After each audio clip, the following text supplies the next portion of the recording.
Good afternoon, everybody. Thank you so much for coming today to our inaugural Innovation Conversation event. I'm really excited to be able to welcome you all today and be able to introduce you to our speakers.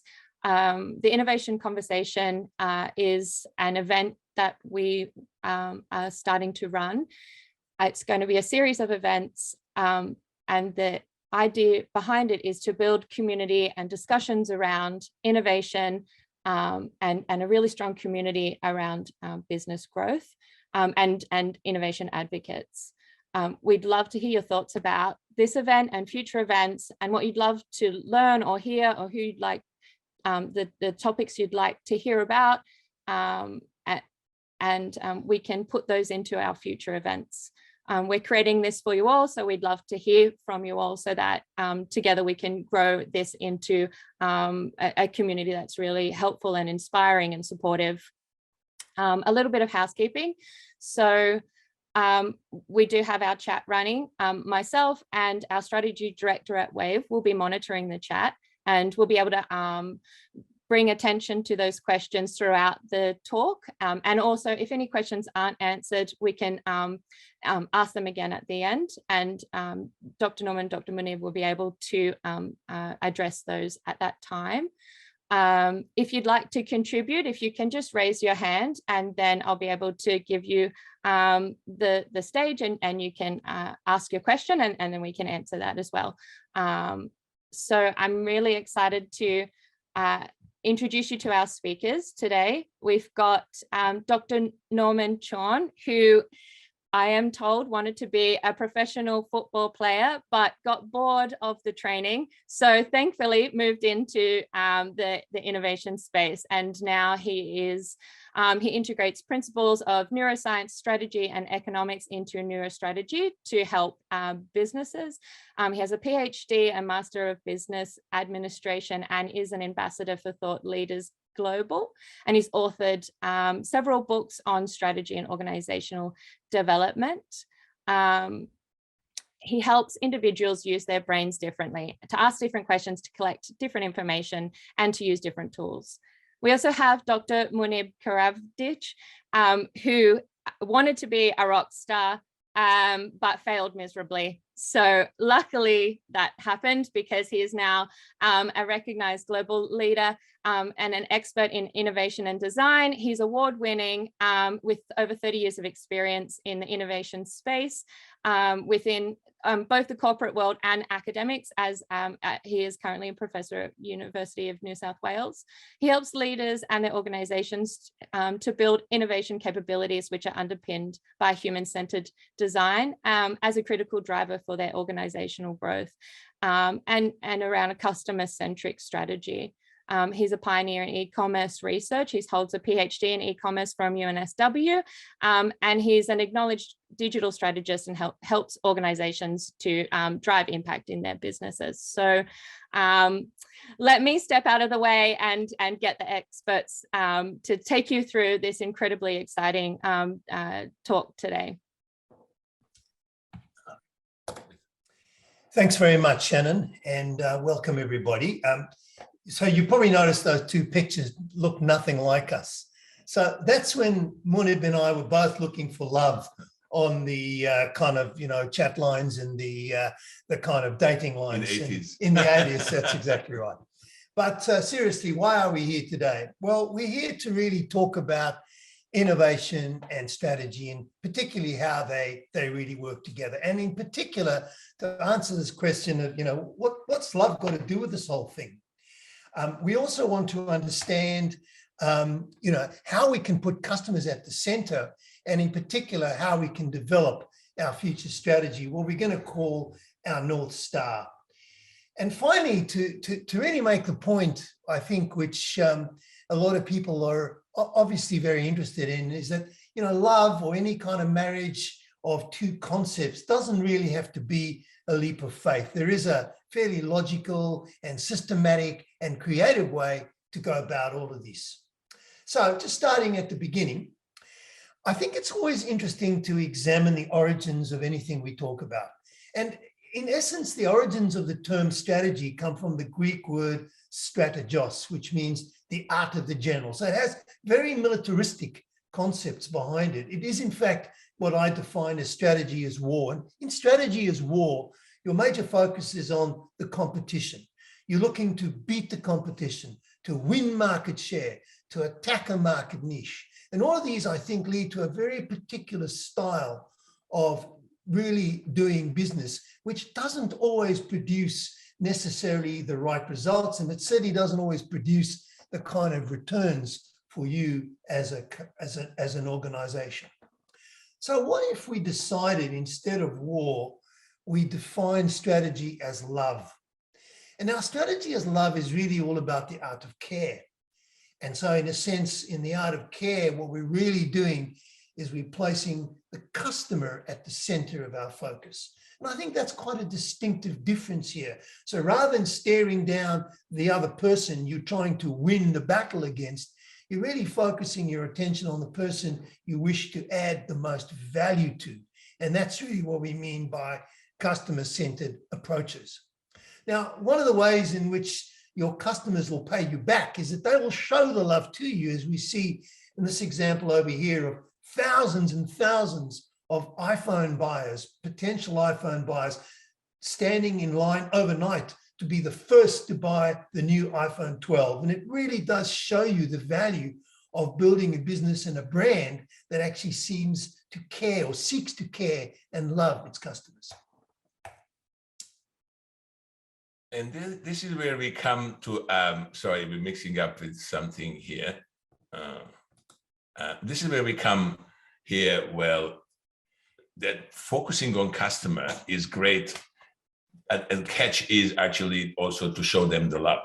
So we need to actually understand people better, and they should kind of feel that we take care of them. And this is, but the first step we start understanding people. And what you see on this picture, we usually kind of operate in concrete world. What we see, we get it. So, and when say, well, this guy is pushing pram, and so what? But actually, we need to go and understand, is he nervous? Is he stressed about something? Is he panicking, or is he relaxed? Is he enjoying doing stuff? Does he have scars from the past? This is the thing that we need to understand, why people are acting in the way they act. And this is the central part where we're saying we want to understand the empathy. And empathy would help us actually to understand how to show the love to customers.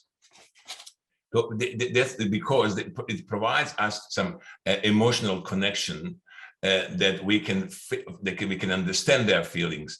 We can identify with other people as well. So technically we can put ourselves in their shoes. We move beyond our own assumptions, because the biggest challenge we're dealing with is our underlying assumptions, because we have our personal biases.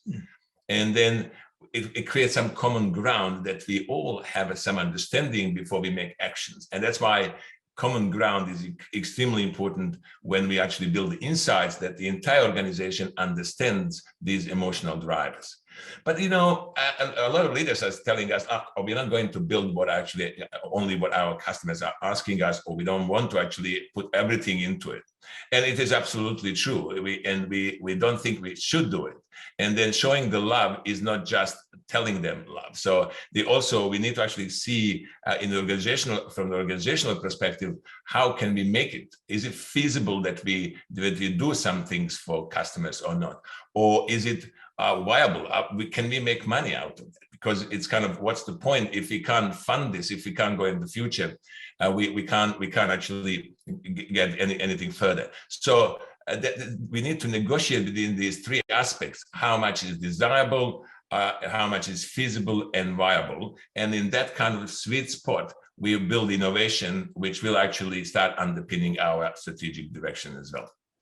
Thank you, Munib. That's really interesting. I mean, the concept of starting with customer needs and the human-centered design approach is really interesting. I mean, how many of you have actually gritted your teeth in frustration when you've called into the so-called customer service lines and you just get read off from a script? Anyway, let's continue this notion of love and the love affair between innovation and strategy. Now, like most good marriages, like most good partnerships, the partners are usually going to be slightly different, but highly compatible. And this is the case with innovation and strategy. And let's just try and understand the distinction, which is quite important between them. Innovation is really about breaking constraints. It's about unlocking new opportunities. It's about solving problems. Whereas strategy defines what constraints need to be broken.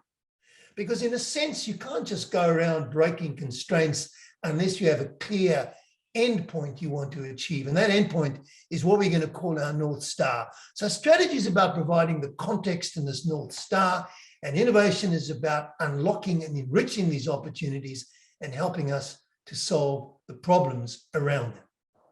So let's try and define what we mean by innovative strategy. Well, in a sense, what we're really doing is we're leaving the old world of planning behind, and we're moving towards seeing strategy as dynamic and learning. Rather than just a plan which is static with objectives, we need to build a much more dynamic focus which is around learning. We need to choose our battles. We don't want to be fighting with our competitors all the time.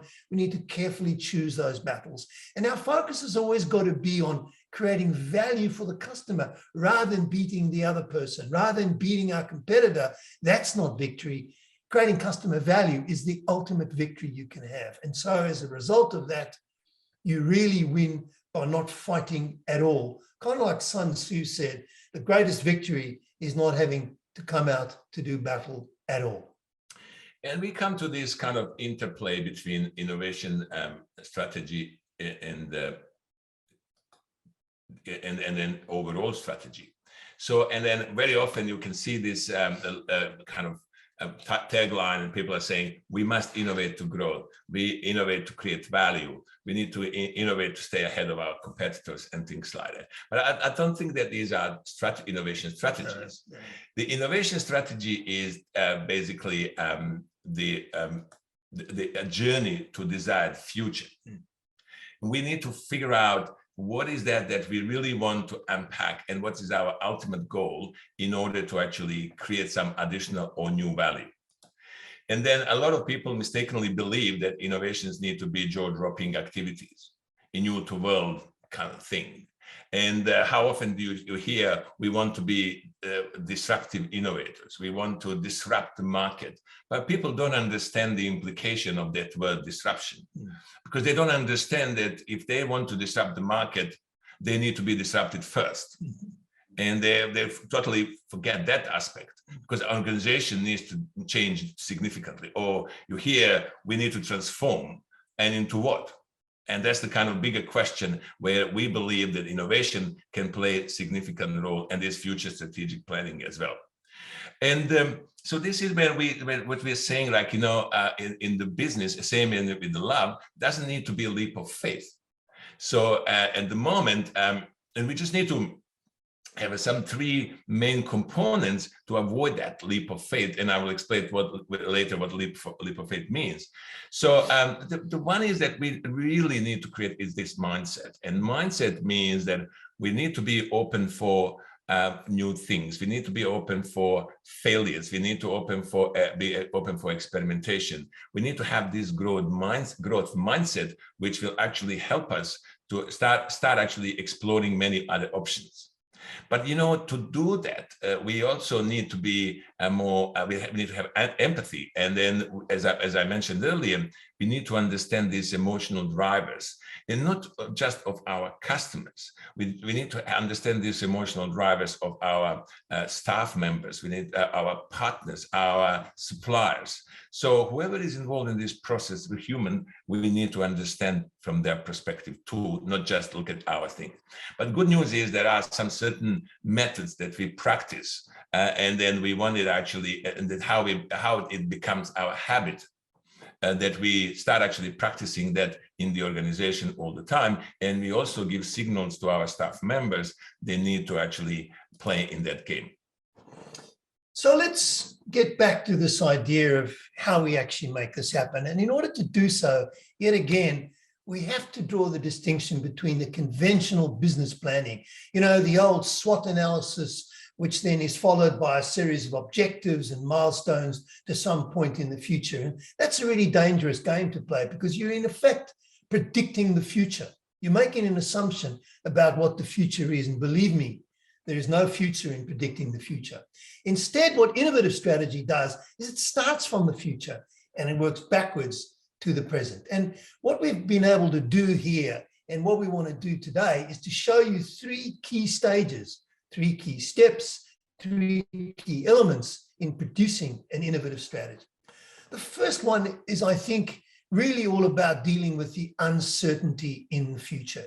Any attempt to really think about beyond tomorrow involves uncertainty. And boy, have we experienced uncertainty in the last couple of years, and that's not going to change. So the first thing we do is we use scenario thinking, which is a very different kind of technique, to create this North Star, this aspiration of the future.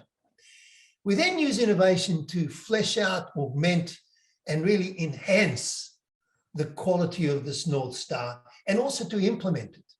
And we implement it by then, as we said, backcasting from the North Star until today. So let's just talk about the actual process in a little more detail. So it all starts, surprisingly enough, by developing an understanding of what your current business is. We talk about our business idea, which is really the essence of how you create value today to meet the needs and exceed the needs of your customers. So it's all about the value creation process and the actual value proposition and the way you've combined all your resources to produce an outcome for the customers. We then gaze or scan the uncertainties in the environment. And rather than treating uncertainties as a risk or a mathematical equation about probability, we treat uncertainty as a space where opportunity exists. And so we use that knowledge of uncertainties today to create alternative scenarios for the future. And that's the important thing to remember, that in an uncertain environment, when you look to the future, you're not looking at one future, you're looking at multiple futures because there's so many actors and variables and interactions that we don't actually know what the future is. Instead, we need to construct alternative futures produced by an understanding of today's uncertainties. We then use a term which we borrowed from the automotive industry called wind tunneling. So in the automotive industry, you place a prototype of a motor vehicle in a wind tunnel. And what it allows you to do is to test how that vehicle's style and design copes with different wind and rain and road conditions, without having to go to the expense of designing and building the machine and then finding, it kind of flips over at speed and that's not going to be safe at all. And by wind tunneling, by testing our current business model in these scenarios of the future, we can identify the capabilities that are missing, the capabilities that need to be enhanced, or the capabilities that we no longer need at all.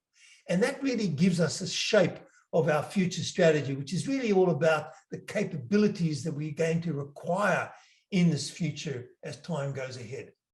And that in turn allows us to build our play to win strategy. Our play to win strategy represents the aspirations for the future, which is in fact our North Star. And then what we usually do in the corporate world is when we do strat plan, we have a strategy and every year we do strat planning. So we spend 3 months and we always have this incremental change. We plan for incremental change and we ask our finance department to project on spreadsheets of what is the impact on our budget and sales. And we go year after year. And we don't tend to look at long in the future. And then what Norman was saying is very much that we want to actually identify what's the future and in some way start backcasting then into today's environment. So what we mean by that is that then this is where innovation start playing and understanding what actually this kind of North Star, the challenges we want to address, and what are the challenges that we want to face to actually help organizations to build that future. And we go through the process of understanding, which I will explain in a minute, and going through that process and getting to more insights and understand where we go in real concrete world. And then we create these long-term solutions, which then will backcast in today's environment. To just give you a perspective, if we say there is a kind of huge system or platform that it needs to work in to satisfy some or deliver some needs for the customers, we might say, well, too much. We need to spend $100 million of that, and it will take 5 to 10 years. But we say, well, okay, what we are going to do as part of that deliverable, what we are going to do today, in today's environment, in 5 weeks, in 3 months, what we can deliver. Is there anything that we can change from that? Something like, you see, to kind of give you some analogy, these kind of concept cars. This is what, as Norman mentioned earlier, these automotive industry, they have these concept cars, and you see this car, you might never seen this car live.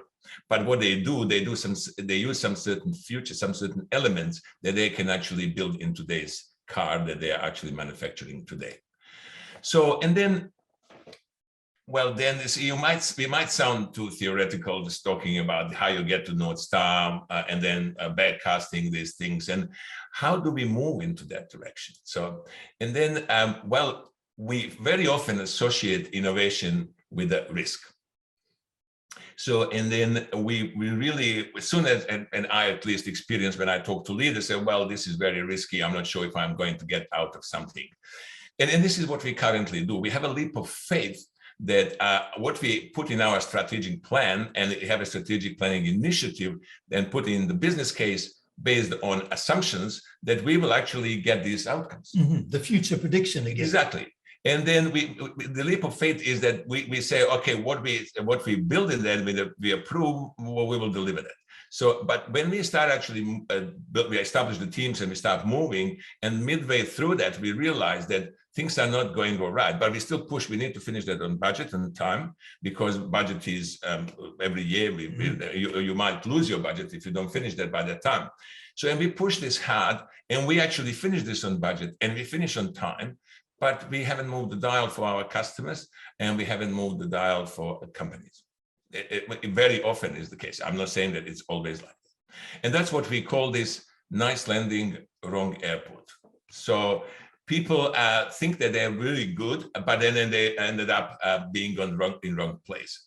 And so, but in order to avoid that, we really believe that the focus on leaps of logic would actually help us to give us much more clarity by going through these leaps and kind of confirming some of our hypotheses, confirming some of our assumptions. Are they working or not working? And when we actually increase the clarity, we decrease the risk that is associated for this delivery.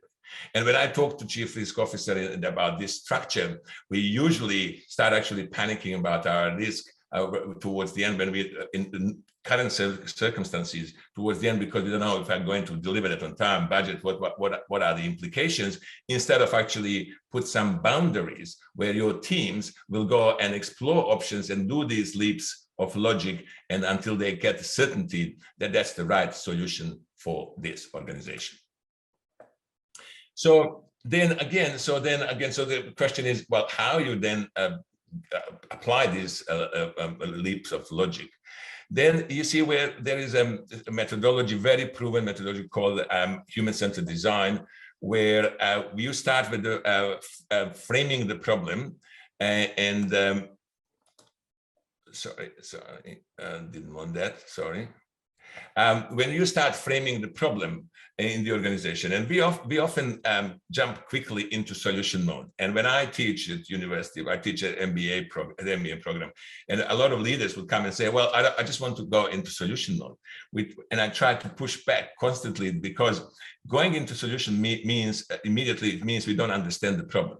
And as Einstein would say, if I was asked to actually resolve the biggest problem in an hour, I will spend 55 minutes on problem framing and understanding the problem, and 5 minutes on solution. And at the moment, I believe you would agree with me, this is the other way around. We spend 5 minutes on problem and say, let's move on, this is the solution. And we spend a lot of time on that solution. And we realize that sometimes it's not working. And we say, oh, let's actually brainstorm how we resolve it. And we potentially exaggerate the problem with good ideas, but actually focusing on still on wrong problem.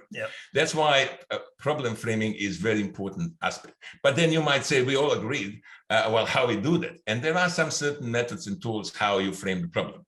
And that's what we practice very often when we walk into organization. We help them to actually frame the problem, and then they are on the same page. Leadership is on the same page as well as the people who are driving this project. And we don't spend too much time on framing the problem at the beginning, because as long as we agree that we are going to talk to people who are affected by that problem, and it could be your customer, it could be your staff member, it could be your supplier or partner or whatever. So, but it is important to talk to people who are affected by that problem, and we believe that. And very often when we finish that, when we build the insights and learnings from these people, very often we go back and then say, okay, did we actually focus on the right problem? And in many cases, we found that we have a very much inside out view instead of outside in view. And that's very important. After you collect these insights, that you go and reframe your problem if it's necessary. Because that will become your base for your creativity aspect. And this is the time when you can do some ideation or hackathons, how people are calling it, because you have a good learning what's the problem and how people feel about that problem. There are two emotional aspects as well.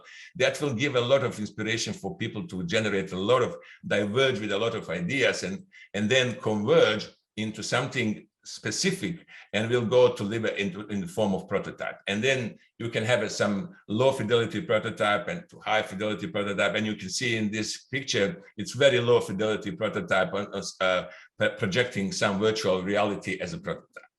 And then you go to the point that you build this minimum viable product. And here you can see 3D sushi printing machine, which I actually experienced when I was in South by Southwest conference. And you can see how there is traditional sushi. We tasted traditional sushi, and then we tasted printed sushi as well. And then we were asked how we feel about that when we ate it. Just to kind of connect all of this together. So you see, Norman was talking about strategy and then kind of future scenarios, and we talk about backcasting the strategy, but innovation is interplaying with that. But what we found also that there are three main components that leaders, if they want to actually push this direction, they must be very passionate about that. Then they should be persistent in pushing these things, but they should also be patient waiting for results, because results will not come overnight. And sooner we start, the better we will position ourselves with our customers and with our markets. So here we are at a moment in time in Australia, in whatever country you are, and the world is in a pretty big mess, I think you'd agree. And our organizations and businesses are all struggling. But I think the one thing that we've actually found to be quite consistent across all these organizations and different levels of government is that we really need to innovate. We can't stand still. If we do, we get left behind. So it's about innovating or getting left behind. It's about innovating in the way we do our strategy, innovating in the way we develop our products, innovating in the way we deal with our people, even innovating in the way we conceive of the business organization. So what have we done today? We've started off by trying to understand the link by using love as an analogy to explain how innovation and strategy fit. It's a great kind of love story. It's unrequited at the moment. By that, we mean that the two haven't really got their act together.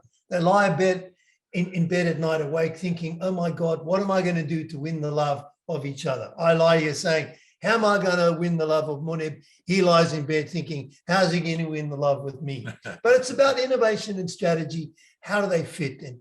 Different but equal partners. We've spoken about scenarios, the fact that you really need a different approach when you're dealing in an uncertain environment. And playing to win really means you need to find a way to place the customer at the center and to think very differently around the processes. Your North Star is your guiding light. And I can't say more about this. You know, if you know, I mean, you think about all these buzzwords of today, agile strategy, scrums, and things like that. And everyone makes the mistake that agile is the strategy, or scrum is the strategy, or lean is the strategy. Scrum, lean, quality, you know, agile are not strategies. They are just ways of actually executing and small pieces of doing your strategy. Your North Star remains critical. An agile approach without a North Star is doomed to failure.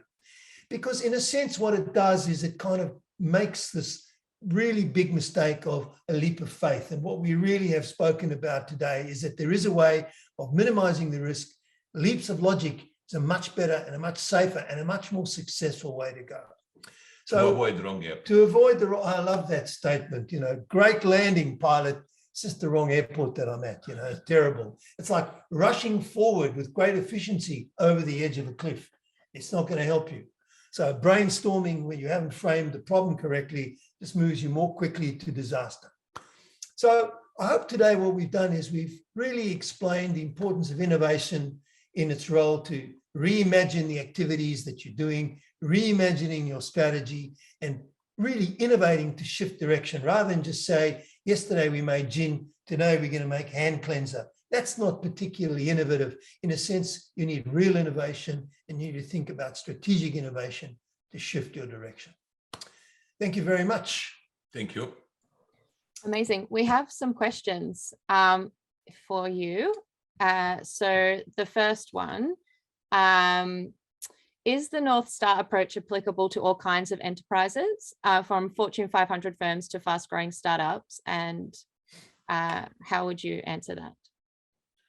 Well, it's necessary for any organization, even non-for-profit organization, because the analogy of North Star is actually coming from Northern Hemisphere. When you are lost in the forest during the night, the best orientation would be your North Star. And you see, you will never reach North Star if you are lost in the forest. And same here. You actually have an aspirational mission, and you create this that it's actually give you clear guidance. Some people might say, but this is my value proposition. Well, it is, but in some way, we actually disconnect what we have as a value proposition and what we do on the ground. And very often in corporate world, in any world, and doesn't matter the size of the organization, people are confused to what extent they are contributing to this overall proposition because it's not associated with them. What we are saying here is we need to actually backcast, and then at any point the people will say, okay, in 3 years' time, I need to reach this in order to get to the next level.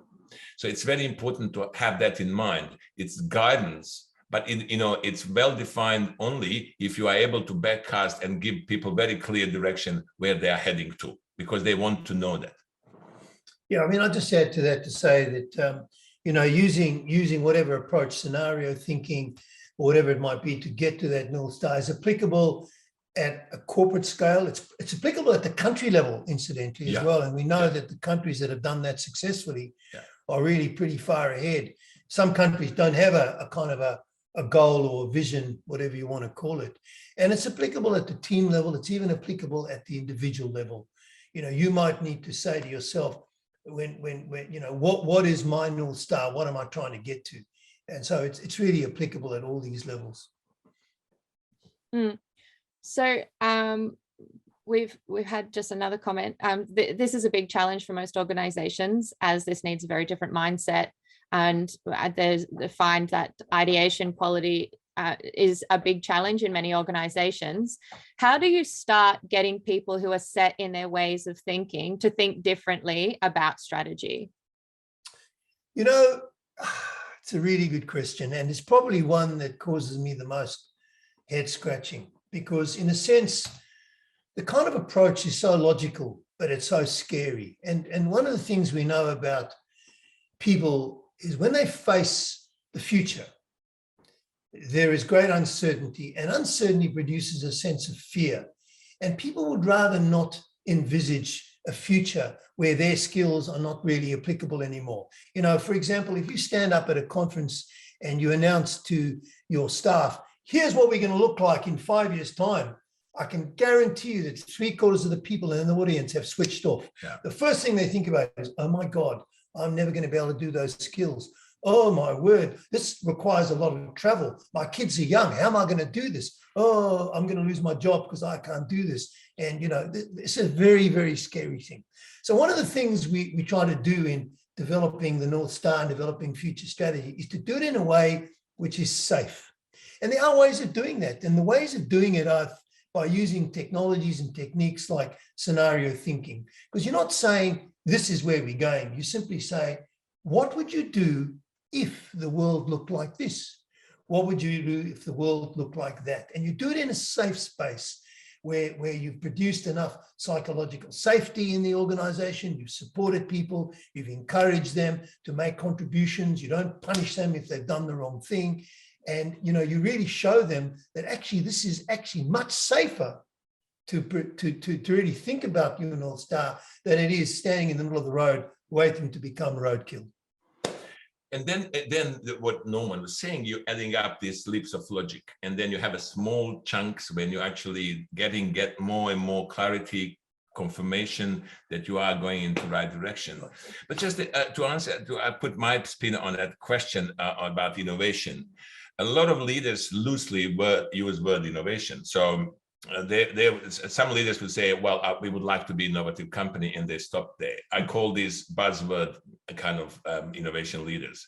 So they just say, well, we do it, but they don't actually have a clear plan what they want to do with it. And then people don't, as Norman was saying, well, people are scared. They're saying, well, I don't know how to innovate. I don't know what to do here, where we want to be with this.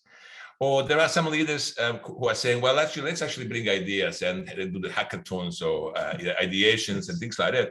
And then suddenly they got hundreds of ideas, and they said, we don't know what to do with these ideas. And then people who actually submitted their ideas, they are disappointed and saying, why did we do this? Because you don't have a clue what you want to do with this. And that was so that was kind of another thing when we're looking. So. And the third leader is actually a leader who is actually using innovation in the proper way and saying that we are going to we have a very clear roadmap. We have a good plan. This is how we are going to execute our innovation strategy. I allocate people, I allocate funding, and things like that. And then and that's where you see the impact. And then also, the innovation is not an abstract word, and you need to have a clear framework how you're going to execute it. You need to have a methods and tools. You need to build internal capabilities to do that. Very often I talk to leaders and said, just imagine if you have an accounting function based on volunteers and enthusiasts running your accounting function, what would happen?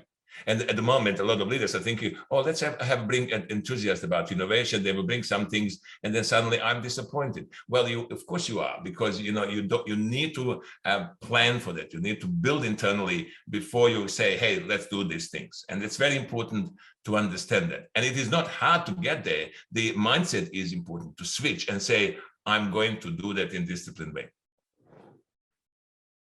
Okay, fantastic. Can you let us know, how do we balance the costs and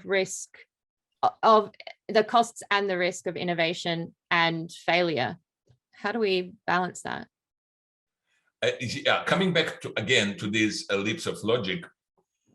So kind of going through this process, understanding the problem number one doesn't cost you much more than actually people's time, because you are leveraging your internal expertise. Once you start moving on that and going to talk to people who are impacted by the problem, it could occur some more expenses. But overall, you actually create a portfolio of innovative actions that you are doing. And then some of them, the more you have them, the less risk you are actually exposed to, because some of them will fail. And as I mentioned, that mindset is actually accepting the failure, accepting experimentation. And then you do that in small chunks. And some of them will fail earlier, some of them will fail later, but you will actually try to avoid those who are going to implement, they're going to fail. That's why it's important to provide some level of clarity, that people are having a clear picture what they're building. Just for your perspective, So when you start doing that in the very early stage, for every dollar you invest, you might lose dollar. So in the very early stage, when you are creating concept and making sure that people desirability level is there. So once you move more in feasibility level and start actually exploring options and doing some serious prototypes and minimum viable products, for every dollars you invest, you lose probably $10. But when you actually find the solution, when you believe that's the solution, and then you actually go and push it, and when you try to actually stop it and replace that, then you, for every dollar you invest, you will lose $100. So, and if you fail, and look, if you look at, I couldn't actually go without us saying that. Look at our MBA network. We actually didn't get it right in the first point, and we are going to pay a big price to make it right. Just another word about failure, Shannon, if I may, and that is that failure is really the cost of education, the cost of learning. And if you think that learning is expensive, you should try ignorance. See how expensive that is. I like to think of that expense as being like the business continuity insurance that you pay to ensure that your business is there tomorrow. Because as we said, and as Munibus said, unless you innovate all the time, you're going to get left behind. Yep. Failure is expensive.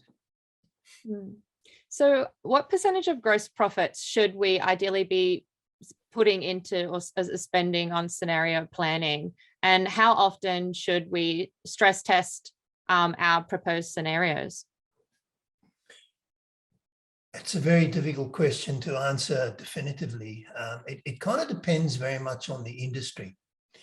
So if you've got industries with very fast cycles of development, for example, if you look at the pharmaceutical industry, where the products that are really making money for them today, 7 to 10 years ago, weren't even conceived of.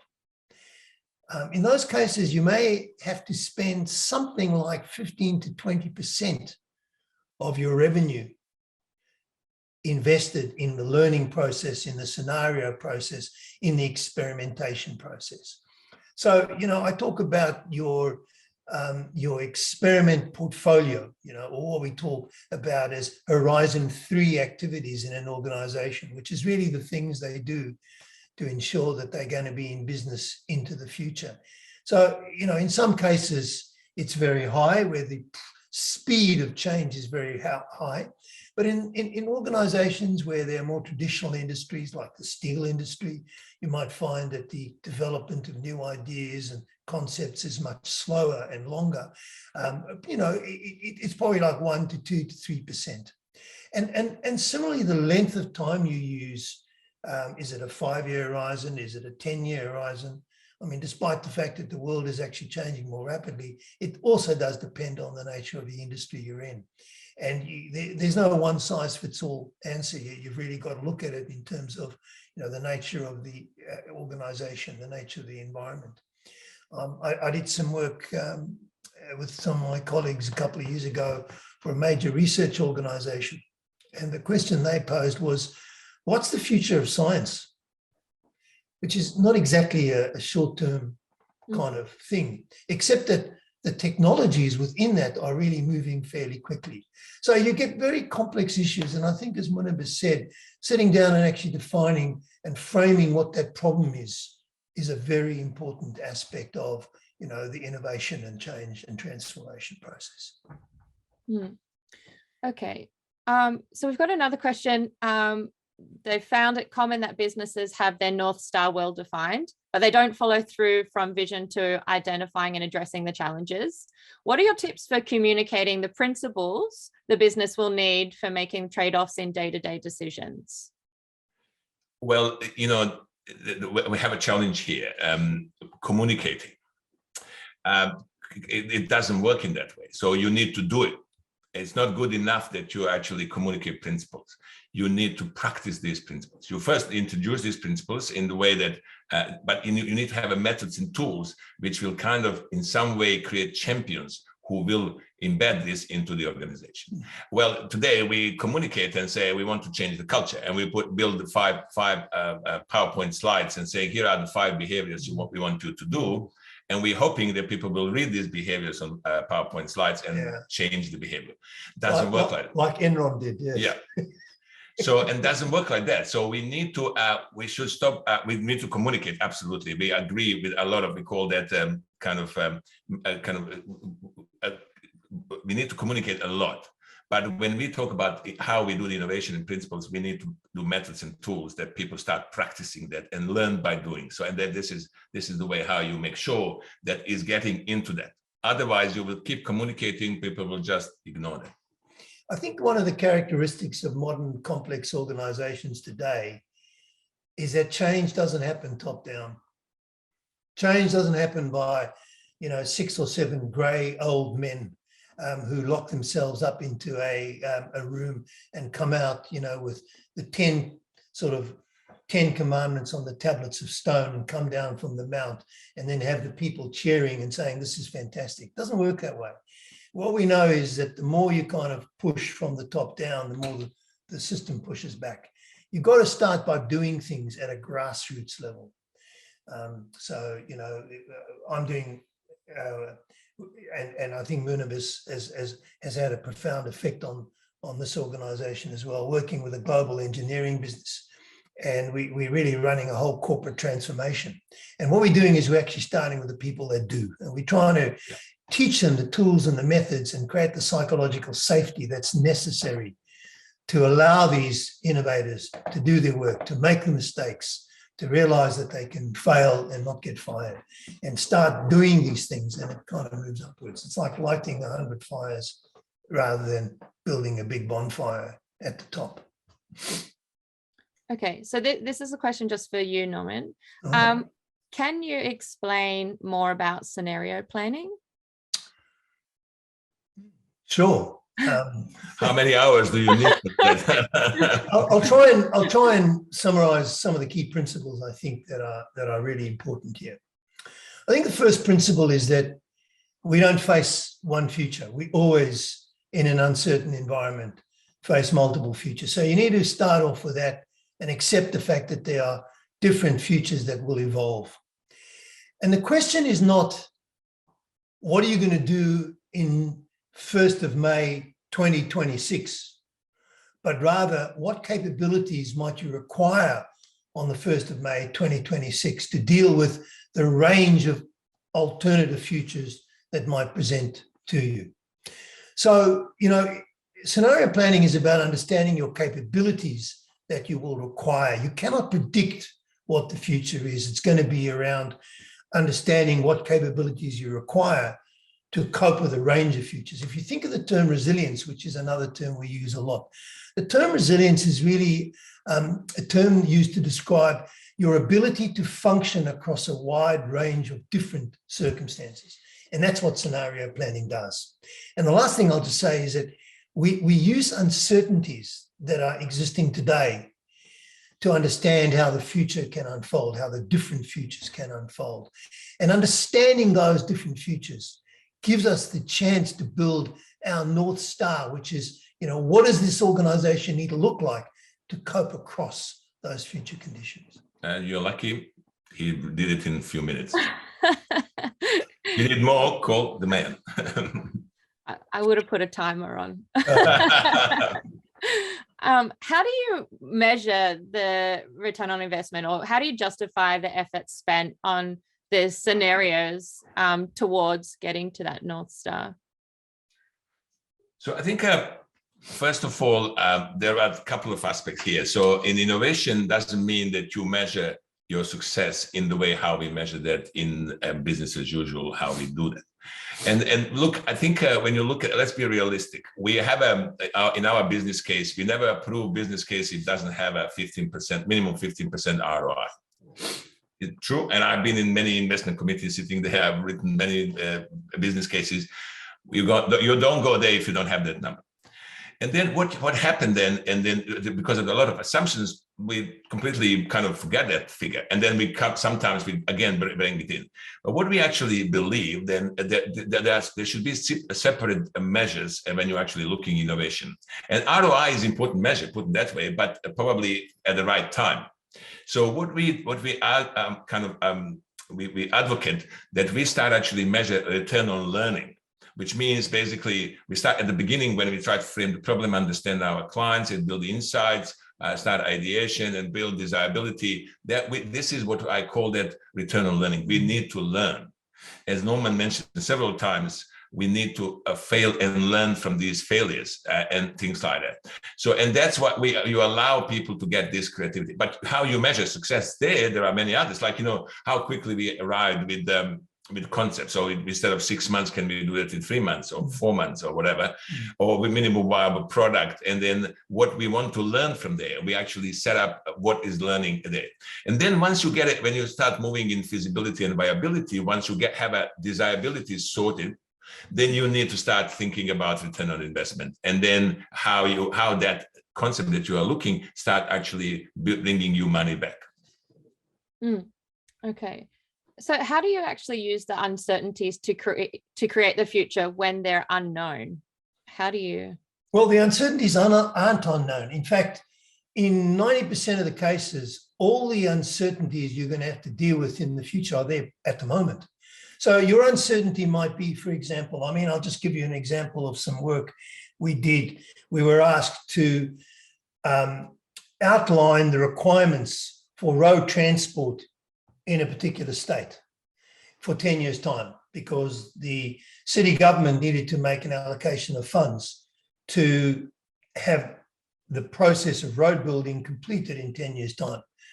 So you don't know what the conditions are going to be, but you do know what the uncertainties are from some research and discussing with people. We found two key uncertainties. One was, are people prepared to share their ride and share transport with others, or do they want to travel alone? And secondly, how much will they need to travel? So all those things are affected by COVID, by the quality of the NBN infrastructure, by employers allowing people to work from home, by people being willing to work from home, by the lack of, by how selfish people are that they want their great big SUV on the road alone, driving to the city in traffic jams, many, many uncertainties. But they all really point to a few core things, and that is, are people prepared to share or not? And will there be a need to travel? So if you do your research correctly, if you speak to the people, if you do your environmental scan, you find that 90% of the uncertainties that will shape tomorrow are actually present now. They're not black swans. COVID wasn't a black swan. We knew that in 1995, when Bill Gates did his presentation to the World Economic Forum, he said, the next major crisis is an airborne pandemic. We know that. It's a grey rhino. So we know the uncertainty is there, but what do we do about it? Nothing. And that's actually where scenario planning really helps us a lot. It takes the current, and there'll always be a black swan, something that comes, like an alien arrives from Mars and takes over our planet. Okay, that's currently unknown, but most of the uncertainties are unknown today. We just need to think about them in a different way. Rather than thinking about them as risks, we need to think about them as a space for thinking differently. I know I'm very passionate about this, so sorry. That's all right. That's why we're letting you speak. We want the passion. What is the role of the CEO in innovation? Teaching doers is good, but if the CEO and the team don't, if the CEO and the team do not want to innovate and are happy to optimize the existing business, how do we approach that, or how does Wave approach it? How do you approach it, Norman? What do you do? Me? No. I think I'll let Munib actually handle this one. He's the tough guy. I think a visionary CEO would be the person who will act as a chief innovation officer as well. But I'm not saying that that will be his kind of role or her role. It will be more that person will support and drive innovation from top down. And every signal that CEO is giving to the organization counts. If the CEO made some comments in the room, start from small bit. Well, why did we fail this? I don't want to hear it again. And a message will go loud through the organization. Don't try anything new. Don't try, exactly. That's the message. So don't try anything new. So, but good leader would at first should have a mindset, and then the question might be how you change the mindset of a leader. So, and well, the leader needs to come to conclusion that the way he should grow and move with your company is actually one of the key aspects should be innovation. Harnessing creativity on his or her own people, as well as harnessing competitive advantage they already have in the market. So, and then, but as I mentioned earlier, not saying let's be innovative. And they need to have a roadmap. They need to have a very clear kind of allocation of funding what they are going to fund. Yeah. They need to have a governance process, because you can't go with innovative ideas and the same other BAU ideas or initiatives to investment committee, and then with key kind of measure is return on investment. And you are talking with some new idea which you don't know where we are going to turn into, and you ask there is no return on investment, then they will push back. So we need to be very clear when we govern and when we create how we approve this. And then also we need to put set of measures that we are going to measure success. And in the end, it's important to establish this framework, methods and tools that people know how to do that. People would love to frame the problem, but they don't know how to do it. There are methods to do that. People will like to have through effective ideation, but they don't know how to do it. They would love to do prototype, but they don't know. But there are some certain methods and tools that people can practice in the organization in order to be very confident when they are doing it. And I call that snowball effect. You started with smaller groups of people that start actually exposing them with these things, and they will create the vibe for the rest of the organization. And that's kind of a rule. The unspoken rule that we see as soon as you start creating this kind of, but this is the point that people need to see the light at the end of the tunnel, that something will go there. Either it will fail or it will go ahead or it will have another iteration. So not actually actioning what people are putting in, it will not work. And then finally, capabilities in terms of building internal teams and internal capabilities. As I mentioned, if we need to have a marketing function, accounting function, finance, we equally need innovation function in the organization. It's a difference between definition of innovation and innovation function in organization. The only thing I would add to that is that the CEO has to ensure there's a psychological safety culture, or psychological safety is in the culture, that it is okay to do new things, to have different ideas. Yeah. Amazing. Thank you so much. Thank you, Dr. Norman, Dr. Munib. We have 3 minutes left, so I'm going to pull it all together and just let everybody know what they can expect next. So we're going to be able to send out a link to the presentation that was presented today, and also we've recorded it, so we'll be able to send through a link to the video. What we really would love is to put innovation and human-centered design thinking into practice, and get your feedback on how you felt that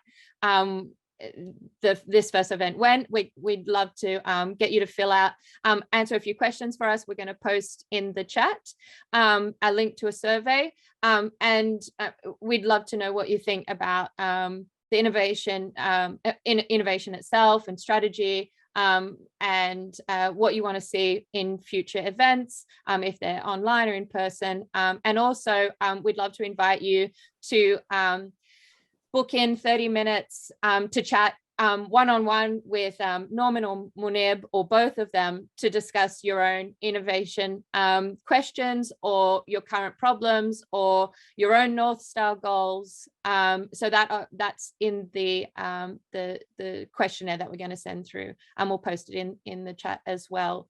So you should see that pop up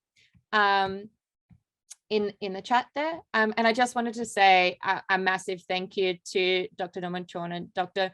Munib Karavidij, and I still haven't pronounced it properly, even though I have been practicing, for your time, and for the wealth of information that you have, and for sharing it with everybody. And I really hope that everybody was able to take something away, and we've answered all the questions that that we've had time for, and hopefully we'll have more questions next time, and we can address some directly if anybody wants to.